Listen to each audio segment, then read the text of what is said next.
چودھری پرویز الہی کا بطور وزیر اعلیٰ پنجاب کا نوٹیفیکیشن جاری۔ چیف سیکرٹری پنجاب کامران علی افضل نے تعیناتی کا نوٹیفیکیشن جاری کر دیا۔ چودھری پرویز الہی نے رات کے 2 بجے کے قریب سپریم کورٹ کے فیصلے کے مطابق اپنے عہدے کا حلف اٹھا لیا۔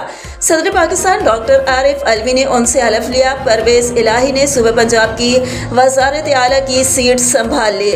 پرویز الہی کو وزیر اعلیٰ پنجاب منتخب ہونے پر جہاں ملک بھر سے اور بیرون ممالک سے مبارکباد کا سلسلہ جاری ہے، اسی طرح سے میو نیوز کے چیئرمین محمد فاروق جان میو اور میو نیوز کی پوری ٹیم کی طرف سے پرویز الہی کو وزیر اعلیٰ منتخب ہونے پر مبارکباد پیش کی گئی ہے۔ اللہ پاک وزیر اعلیٰ پنجاب پرویز الہی کو اپنے نیک مقاصد میں کامیاب کرے اور ملک پاکستان کی حقیقی معنوں میں خدمت کرنے کی توفیق عطا فرمائے، آمین۔ رپورٹ کر رہے تھے محمد ذیشان فاروق میو، اینکر پرسن میو نیوز۔ پاکستان کے آئین کو کہ میں پاکستان جمہوریہ اسلامی کے آئین کو برقرار رکھوں گا اور اس کا تحفظ اور دفاع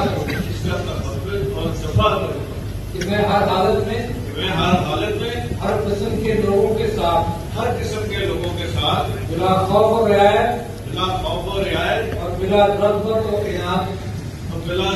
و عنایت قانون کے مطابق انصاف کروں گا اور یہ کہ میں کسی شخص کو